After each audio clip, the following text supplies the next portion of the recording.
Had stuff happen, like his hair growing crazy fast, the sweater shrinking, and him like jumping on top of the school. Right. He doesn't know why it happened. He also doesn't know why Vernon is freaking out at him, because he thinks he's just a normal kid. With the situation when the sweater was shrinking, how come that wasn't at all, like, I guess how I'm asking. It says in the book, Aunt Petunia eventually says it must have shrank in the wash and throws it away. But the sweater goes from being big enough to fit just over his head to not being able to fit on a hand puppet. And it shrinks that much in front of them. I think because she's How come something's not said then? Like, how come Harry doesn't realize something? I don't know why Harry isn't like, listen. That's fucking weird.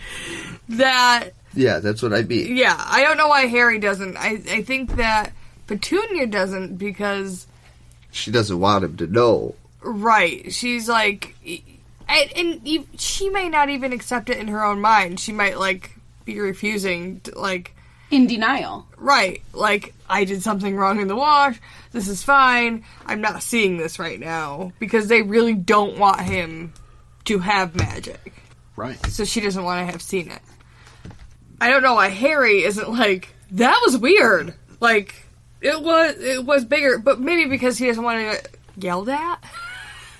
Because she was being nice about it, maybe. There's a fear conditioning happening in that home. We also got to consider that the Dursleys themselves don't deal with nonsense. Mr. Dursley goes way out of his way to just kind of ignore all the crazy people on the street. He's not dumb. He knows something is going on. And when it comes to Harry, obviously he knows he's connected with that. So the Dursleys will go to great pains to just pretend that it's not happening so they can ignore it. Right. And so with all this weird stuff going on, they're probably like, yeah, probably has something to do with that. Let's not make a big deal out of it. So he doesn't start asking questions. Because if he starts asking questions, then we're going to have to come up with answers. And we don't really have one other than, hey dude, you're probably magic. But we're not going to tell you that. No, because then this kid that we've been a dick to for all of these years now finds out he's a fucking wizard. And he can fry you, and they don't want that to happen. So it's in their best interest to just not even bring any of this stuff up. Boom. That's a mic drop. We could drop the mic. I think I settled that. So... Alright, so we're going to take just a bit of a break here and refill our glasses. And we thought it would be kind of cool if we tried a different wine every time we get together and record this episode. So I went to the store on my way here and I picked up a bottle of, I'm assuming it's pronounced Mishmash Red from Chateau Grand Traverse. I've been there. Yeah. Jade has been there once. It's pretty. And, their wine's good.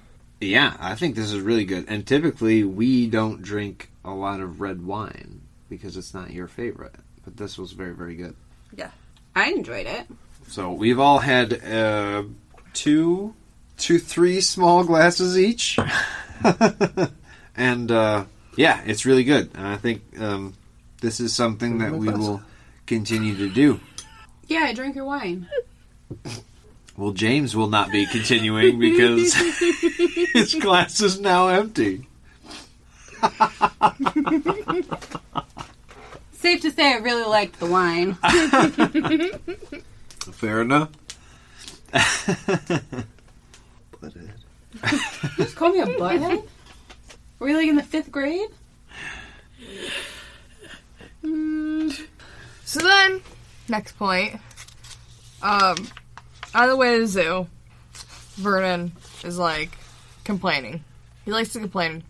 He complains about everything. He complains about Harry, and then other shit, and then Harry, and then other shit, and then Harry. Today, he's complaining about motorcycles. Something we all love very, very much. And Harry is like, hey, I was, like, dreaming about a really cool motorcycle that was, like, flying, and Vernon, like, flips out and is like, motorcycles don't fly. And Can't have any of that nonsense. Right. And Harry's just like, I know. It was a dream. He's trying to say, I know, dude. That's the point. They don't fly. Vernon's freaking out. And Harry just doesn't understand why Vernon can't just ease up for a second. Because, duh. It was a dream, dude. Anyways, I thought it was funny. When I read it, I was like, ha! Like, out loud. That whole scene in the movie of them talking in the car. On the way to the zoo. Yep. They cut out a lot of this. They cut out a lot of the zoo stuff. It goes right from them at their house to them in the reptile in the movie. Yeah, they don't show Harry getting the lemon ice pop because the lady, like, forced them. They don't show him getting the Knickerbocker glory because it didn't have enough ice cream on it. I mean, maybe I'm reading too much into it, but Harry got a lemon ice pop. Mm-hmm. Is it a coincidence that Dumbledore's preferred flavor of candy is also lemon? I had that thought too when I was writing my notes. Is anybody else with me on that? I totally didn't even put two and two together, but that is a happy coincidence. When I was actually reading the book, I remember that. I'm like, they like the same candy. I'll bet those two dudes hang out, you know? Yeah. Strikes a nice little chord there at the very least, like, aligned. There is a connection there. It's a stupid one. I mean, it's candy, but just something, you know? And then we're in the reptile house. Dudley wants the biggest snake in there to move, and Vernon was, like, tapping on the glass. Dudley gets bored. Piers and Dudley are just big old dicks wandering around. Harry is afraid that they're going to get bored and start hitting him, which is, like, their favorite pastime, apparently, is to beat on Harry. Harry whooping time? Yep. Then there's the snake. The snake winks at Harry after he starts thinking about...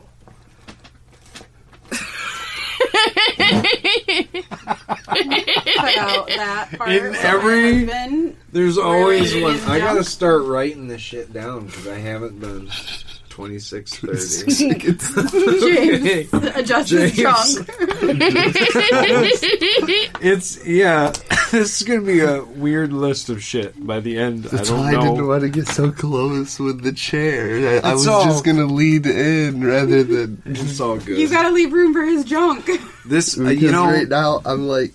A few more weeks of it like this, and then we will have a much better setup, and we will all be comfortable. Usually have our own I'm sitting like this. Okay. Okay, we're gonna get back into this. This part is interesting to me. This is, spoiler, also pertaining to future books. True. There's a snake. The snake winks at Harry after he starts thinking about how shitty people tap on the glass. And Harry's, like, winking back at it. Because that's, like, natural to him. And then he rolled his eyes and gave his, I get that all the time look at him. The snake did. To Harry. Harry starts to talk to the snake at this point. All this has been going on non-verbally. Then he starts talking to him. Once he starts talking to him, okay. Then it gets really interesting. But I just want to say, second book, we know that there's a thing called parasol tongue. So the talking part makes sense here. The communication that's nonverbal doesn't make any sense to me. Because, what? The snake was reading his thoughts? It never really did go into that, did it? No. I want to point out that before that snake started speaking to Harry, if I were him, I would have already been freaking out. Because there would have been a moment there where you're like, did that snake just wink at me? And it doesn't really break that down much in the book, but, like, that would freak you out. Testing the idea, is it really looking at me now? Like, was that an actual look, or am I imagining things? I'm pretty sure it's a little further ahead, but it does go into... It does say that snakes often find Harry in the yard and stuff. So he's familiar with them. Yes. Snakes, they don't really freak him out at all. Maybe it's like a dog. Our dog, Loki. We always yell at Loki and say, dude, I know you can talk. Like, I know you can. Just out with it now. Tell me what you're trying to say by barking. And that would be awesome. So if Loki just started to up and talk one day, I would be freaked out, but I wouldn't, like, run away. Like, I would probably, I'd want to talk to him. So I guess I can understand where Harry wouldn't be so freaked out. If he's used to messing around with snakes, I mean, this is a really big one, but it's behind glass. I guess, on one hand, if a snake winked at me, I would assume that something, like, his eye got stuck with an eye booger. Like, I've had reptiles before. It happens. Harry just assumes he's, like, communicating with it. But he is. And the snake then, at that point, it's weird because he goes from assuming that it's saying something to the snake nodding at him and pointing at a sign instead of just saying something. Like, it goes in and out of speech with him. Because then later... To visual cues. Right. Later, he speaks to him again, but, like, he's pointing, and, like, it's weird. He's sign language and speaks to him, but Harry, we later find out, is Parasol like, she maybe hadn't fleshed that idea out yet, which I understand. Maybe the snake doesn't realize that it's even happening. Maybe the snake is just as confused. That and could is be. like, this kid is legit understanding me. Something's happening here. I can communicate with a human. A supposed human. Really, he's a wizard, but we'll get there. Yeah, maybe the snake had that moment, too. Like, what the fuck, dude? I've been in the Maybe that zoo is it. all my life. You know, and they both realized that they were maybe not connected, but they could understand each other. They were having a moment. Yeah. Little bromance going on with the snake. No big deal. But it happens very fast, right? Yeah, that escalated very quickly. Yeah. And Dudley is being a dick. Piers, actually, the guy who's not in the movie, has his stand-up moment. He yells about it, and he's like, hey, check out Harry doing some shit over here with a snake. Something's going on. Dudley punches Harry out and pisses him off. Knocks him right down. He just up and hits him? Yeah, he punches him in the stomach. Yeah. Just get him to move. Oh, okay. I was like, so he walked up and just cold cocked him and out cold just like that? Or no. he got him out of his way? Forcefully. I mean, yeah, you make it... It was not like he got him out of his way. He punched him in the stomach and Harry fell down so Dudley could look at the glass. It was not nice. No, not at all. Dudley's a dick. Dudley's a dick. And then the glass disappears, causing the snake to, like, right out. Taking And advantage of the moment. Right. And the keeper of the reptile house is, like, freaking out, and Dudley's and Pierce's story keeps getting bigger and bigger, and by the time they get in the car, they've basically almost died. And Pierce is, like, really kind of weirdly nice to Harry when they get back in the car. He's like, Harry was talking to it, weren't you, Harry? Just narking him out. Right. And Harry's like, oh, shit. Because he knows he's going to get in trouble, and he does. He does when they get back. And he still doesn't quite understand why he's in trouble. No, or he didn't. how it happened, or how they think that it's all his fault when he doesn't know how it's all his fault. Right. When they get home, he gets sentenced to just time in his cupboard with no meals. He doesn't know why. He's just stuck in there to think about his actions, which happened for no reason. But he's spent